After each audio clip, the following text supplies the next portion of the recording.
नमस्कार, अनिता सागरी कोली किचनमध्ये तुमचे खूप खूप मनापासून स्वागत. हे काय तर आज आपण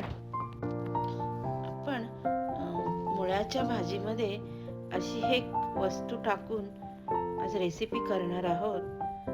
बाजारात खूप ताज्या भाज्या येतात. थंडीच्या दिवसात मुळा, माठ, मेथी, शेपू, पालक अशा विविध प्रकारच्या पालेभाज्या येत असतात. तर आज आपण इथे मुळ्याचा वापर करून त्यामध्ये सुका जवळा घालून ही एक छान अशी रेसिपी बघणार आहोत. ही रेसिपी आहे ना, आमच्याकडे आगरी कोळ्यांमध्ये पूर्वापारच चालत आलेली आहे. पूर्वी कसं शेतावर जायला लागायचं, तेव्हा सकाळच ओली मच्छी काही कोळणी येत नसत, म्हणून हा सुक्या मच्छीचा असा हा बेत करून शेतावर घेऊन जायचे. चला तर आपण मग आता रेसिपीला सुरुवात करूया. इथे मी 1 वाटी जवळा घेतलेला आहे. छान असा मस्त ताजा सुका जवळा आहे. तो पाण्यात भिजत घालूया. तो मऊसर झाल्यानंतर त्याच्यावरची जी माती आहे ना, ती हळूहळू निघून जाईल. अशा प्रकारे आपण 3 पाण्यात हा जवळा धुवून घेणार आहोत. इथे मी आता मुळा बारीक चिरून घेत आहे. छान असा मस्तपैकी बारीक चिरून घ्या.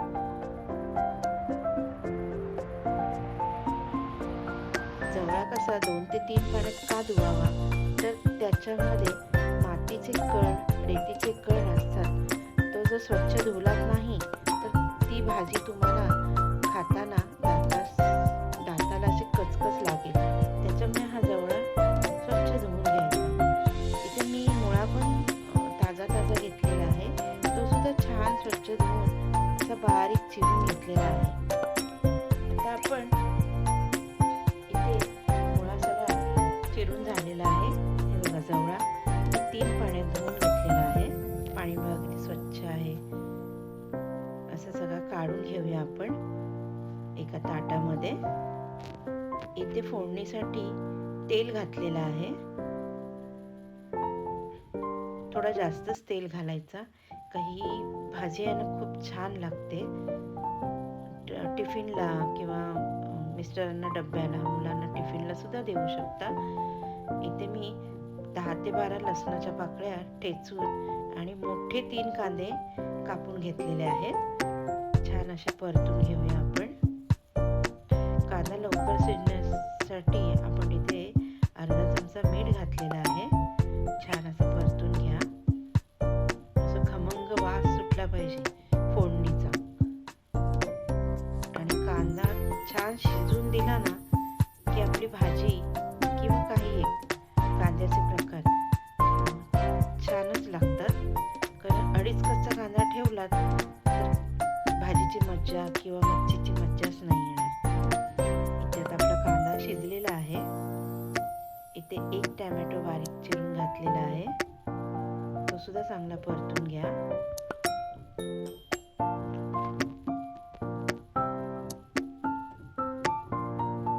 माझ्या रेसिपी कशा वाटतात ते नक्की कमेंट करून सांगा.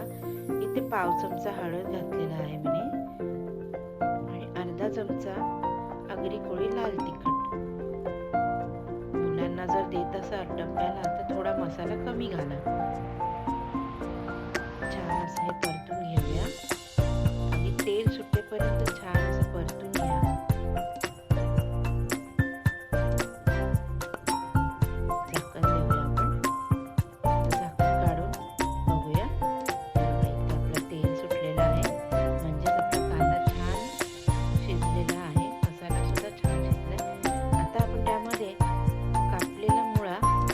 जवळ सोबतच घालूया.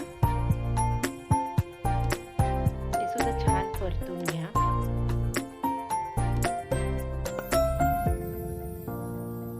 नक्की ही रेसिपी करून बघा. घरच्यांना खूप आवडेल आणि सगळे तर मागून खातील. भाकरी सोबत तर तांदळाच्या अप्रतिम लागते. चपाती सोबत पण छान लागते. असं काही नाही भाकरी चपाती, पण भाकरी असेल तर ती मजाच काही और आहे. छान असं मस्त परतून घ्या. एक जीव करून घ्या सगळा आणि वाफेवर छान शिजू द्या.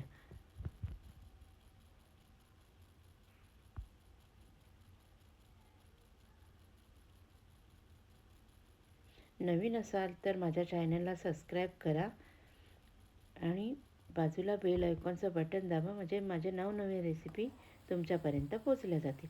इथे आपण वाफेवर ठेवलेला, ताटावर थोडंसं पाणी पण घातलेलं.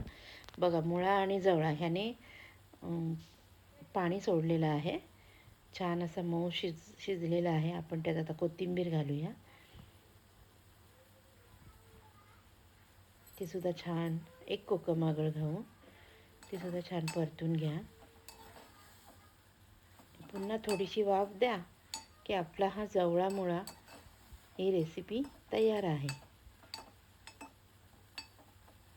गरमागरम जवळा आणि मुळ्याची भाजी.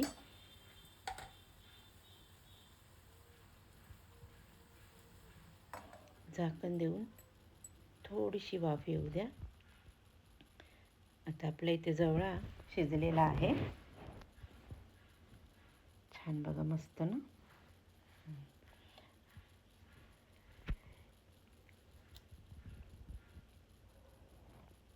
आता इथे आपण ताट वाढायला घेऊया. ताटामध्ये छान असा जवळा मुळा याची भाजी आणि चपाती. मी भाकरी नाही केली आज, त्याच्यामुळे मी चपाती केलेली आहे. तर मी चपातीच ताटामध्ये वाढलेली आहे. बघा किती छान आणि मस्त अशी रेसिपी झालेली आहे. चला पटकन बनवायला घ्या.